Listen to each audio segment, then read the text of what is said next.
Olá, minha gente, sou Raíssa, estou chegando com mais um podcast do Blog Softball Não, nessa manhã de domingo, muito quente.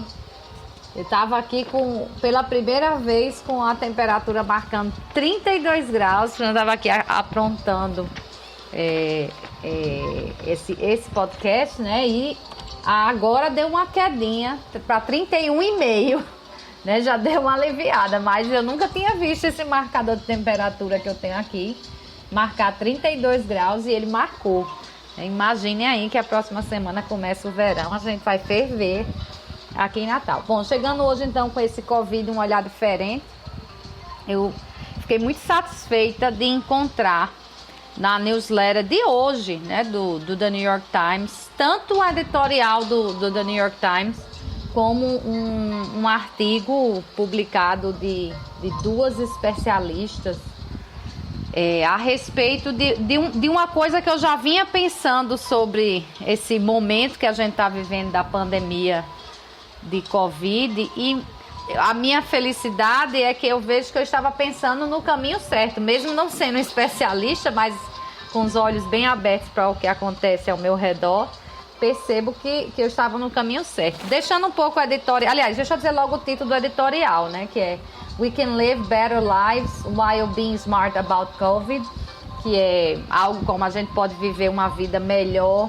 e ao mesmo tempo ser esperto em relação à Covid, né? Quer dizer, dá para viver e dá para se cuidar, resumindo, né, o título. E o artigo realmente das especialistas, que é assim mais importante, que são as especialistas, é Why Hospitalizations Are Now a Better Indicator of COVID's Impact. Porque as hospitalizações são agora um indicador melhor do impacto da Covid. Ele foi escrito por Mônica Gandhi, só esse nome a gente já confia demais, né? Ela é doutora em doenças infecciosas e diretora do Centro de Pesquisas de AIDS da Universidade da Califórnia em São Francisco.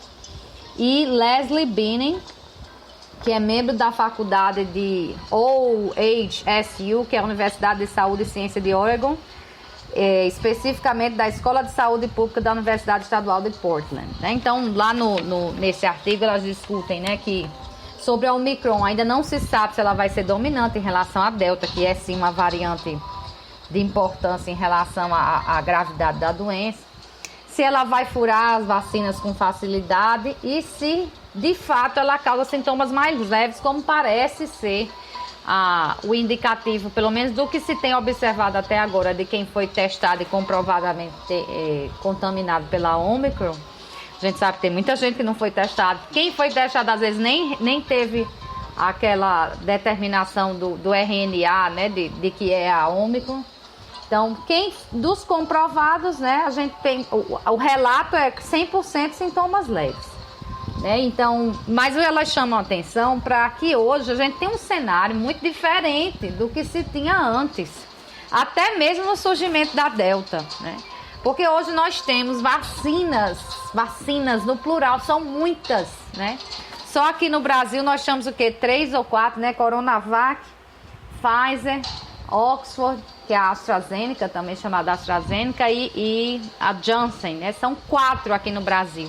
Mas para fora, minha gente, eu posso citar aí mais pelo menos 3 que eu ouvi falar já, que são diferentes dessa, que estão disponíveis. Então nós temos vacinas plural disponíveis que estão sendo o tempo todo estudadas e melhoradas em relação a essas variantes. Já temos algumas até se posicionando em relação à Omicron. E temos testes que no início também não se tinha, se pegava os sintomas para saber se era ou não. Hoje a gente já tem testes dos mais variados tipos. Nós temos o RT-PCR e os outros tantos que podem medir se você já foi infectado, se está transmitindo. Né? São muitos testes. Nos Estados Unidos, por exemplo, a realidade é ainda melhor do que aqui, porque esses testes estão disponíveis para você fazer em casa. Né? Você não precisa nem ir para uma farmácia fazer, você faz em casa mesmo ali o seu teste, como a gente faz glicemia, né? Teste de glicemia para saber como é que anda a glicose no sangue. Então é uma outra realidade, né? Não dá para comparar dezembro de 2021 com março de 2020, ou mesmo dezembro de 2020, quando a gente teve uma nova onda forte no mundo. Não dá para comparar. né? Porque agora nós temos uma população majoritariamente vacinada, mesmo que ainda falte muito para chegar num nível seguro, mas é uma outra situação. Com uma dose, nós temos já quase que a população... Eu digo que acho que a população adulta já está quase lá, porque em São Paulo a população adulta já foi 100% vacinada, né? Então ainda temos crianças, ainda temos aquelas que não vão ser vacinadas nesse primeiro momento, porque não foi liberado ainda. Então é um outro momento. E segundo esse artigo, e isso também é batido lá no editorial do The New York Times, é preciso pensar diferente em relação a como é que a gente vai lidar, se a gente está combatendo bem a Covid ou não, né? Ele tem que olhar para outros números, e essas especialistas apontam que esses números agora, especialmente em áreas de grande vacinação, que é o caso dos Estados Unidos, eu boto o Brasil, que está melhor do que os Estados Unidos nesse aspecto, graças à nossa tradição no SUS de vacinar, né? Nós temos muito mais gente vacinada, inclusive... Eu acho que ontem foi aquele repórter, aquele jornalista Noblar, né, que estava dizendo que apenas 1 em 50 brasileiros não confiam nas vacinas, né? 1 a cada 50 pessoas. Então, aqui realmente a gente não tem esse problema dos antivacinas. Eles só fazem barulho, mas é um número muito pequeno. Então, nesses casos de áreas de grande vacinação, essas especialistas apontam que a gente tem que passar a olhar, passar a observar as hospitalizações. Não adianta mais olhar para os novos casos, né, para entender realmente o sucesso ou não, o insucesso em relação ao combate à Covid. Eu já havia observado isso, né? Eu fiquei muito tempo num isolamento assim quase que total, apenas saindo para supermercado. E a gente precisou fazer uma reunião depois de todo mundo vacinado, até porque eu já havia prometido que a gente faria, e fizemos no aniversário de Janaína. Lógico que não para o mesmo número de pessoas, mas não deixa de ser uma reunião. Passou de 3 pessoas. Aqui em casa são 3 pessoas. Passou de 3, eu já estou preocupada com dor de cabeça, porque já é uma aglomeração. E eu comecei a observar os números daqui do Rio Grande do Norte, né, de hospitalizações, de leitos utilizados e de novos casos e de mortes.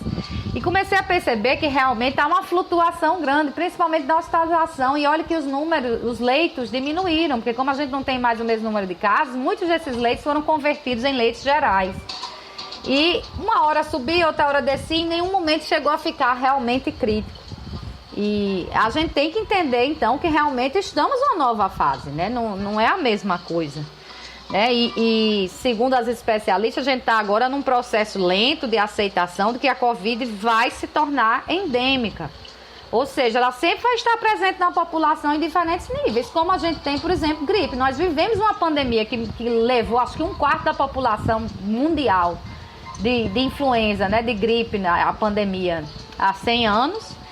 E ninguém se trancou mais por causa da gripe. A gente tem hoje, 100 anos depois, gripes, né? Continuamos tendo campanha de vacinação em relação à gripe, mas não temos mais aquela restrição toda, né? Faz muitos anos que se vive em bares, em restaurantes, em cinemas, com festas, com carnaval de rua. Ninguém nunca interrompeu isso por causa de um surto de gripe, porque essa é a tendência de se tornar mais leve e de se tornar endêmica.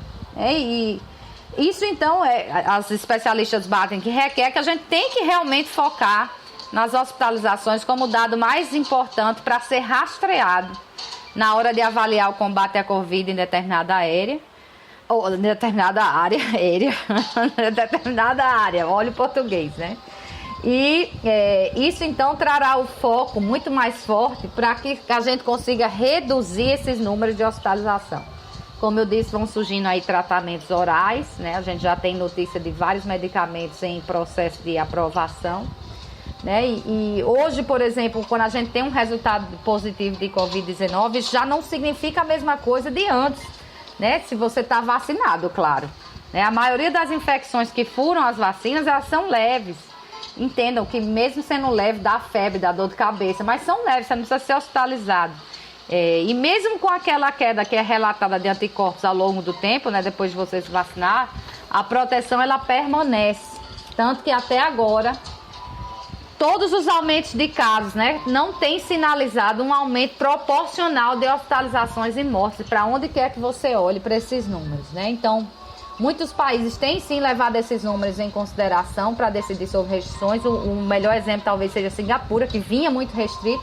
Nos últimos 28 dias, Singapura teve 41.632 resultados positivos, né? 41.632 pessoas infectadas, mas 98,7% dessas pessoas tinham sintomas leves ou nenhum sintoma, né? E aí, enfim, o país começou a afrouxar suas regras muito estritas.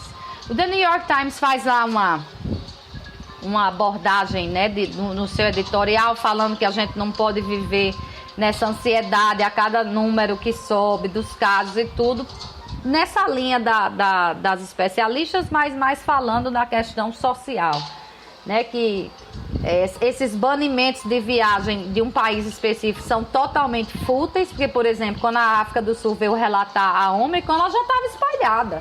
A África do Sul, ela foi a esperta que conseguiu identificar que os outros não estavam nem ligando, né? Então não adianta você restringir voos da África do Sul num negócio que já está no mundo inteiro, né? Aí uma coisa que o The New York Times bate, que eu aplaudo e venho dizendo isso há muito tempo, é acabar com o teatro da Covid. Esse teatro, gente, que nos coloca para entrar num local, medição de temperatura, num canto errado, que nunca vai dar a temperatura correta do jeito que é feito, e para lavar a mãozinha com álcool em gel, que não tem nada a ver se o vírus é respiratório. Se você não entrar de máscara, se o canto não for ventilado, não adianta, você pode morrer de enxaguar sua mão de álcool em gel e você vai sair de lá infectado, né? Não tem nada a ver. Então, é acabar com isso aí, além de trazer gastos, traz um transtorno desnecessário, né? E ainda traz uma situação, às vezes, da pessoa se sentir segura no que não deveria, porque é preciso usar máscara. E é preciso agora sim, cada vez mais investir nas vacinas, ir atrás desse povo que não se vacinou, porque não foi, a gente que está acamado em casa, vamos buscar, vamos lá levar uma equipe para vacinar, né? Tem que ir atrás para realmente imunizar a população, para que a gente possa voltar a uma normalidade de vida, né? Que a gente consiga ter um desenvolvimento bom de economia. Chegou a hora, tanto se falou em economia, a hora é agora, de você, depois que tratou bem a saúde, investiu tudo em saúde, a economia vem a reboque. Então é a hora de cobrar a vacinação de todo mundo, como tem sido feito, e ir atrás de quem não está conseguindo se vacinar, estender o horário de vacinação para pegar aquele povo que trabalha o dia inteiro e não tem como, colocar vacinação em fim de semana, e assim vai, né? Tem que investir nisso. E o The New York Times ainda fala que a gente tem que transformar o próximo ano letivo no melhor dos anos da Covid, né? Que consiga se testar as pessoas. Não adianta querer também que crianças fiquem de máscara o tempo todo, que isso é irreal. Mas começar a cobrar que, por exemplo, surgiu uma variante ou tem um novo aumento ali de hospitalizações, vamos botar as máscaras novamente. Eu já acho o Brasil mais adiantado nisso. A gente não tirou, eu estou falando do Brasil, os estados, né? Por favor, não considerem o governo federal nessas minhas palavras. O Brasil não tirou a obrigatoriedade de máscara nem dos cantos abertos. Eu acho que já poderia ter retirado dos cantos abertos, até como prêmio à população que tem se vacinado. Não é fácil estar de máscara o tempo todo. Aqui fala uma asmática com rinite para dizer que não é fácil, mas cantos fechados não tem que liberar a máscara não. A gente tem que estar de máscara mesmo para frequentar locais fechados. E é cobrar ventilação e vamos seguir para a vida normal, desde que a ciência seja respeitada. E agora a gente então tem que derrubar aquele mito de que número de casos em alta vai levar, né, imediatamente a hospitalizações e mortes, porque nós não estamos mais na mesma situação. Nós temos agora vacinas para nos proteger. As vacinas estão aí nos protegendo dos casos mais graves, os sintomas são mais leves e a partir disso nós vamos viver. Então, até termos dominado, pelo menos, a parte grave da Covid, porque como a gripe mostrou pra gente, há mais de um século a gente não conseguiu extingui-la, nós não vamos conseguir extinguir a Covid. Eu arrisco dizer isso, não vamos. Por muitos motivos, nós não vamos conseguir, porque a vacinação foi lenta, é um deles. Mas certamente vamos conseguir conviver com ela sem grandes prejuízos, nem a vida pessoal, nem a vida social, nem a economia. Bom, é isso, né? Bom fim de semana e já tem outro podcast sobre futebol. Até lá.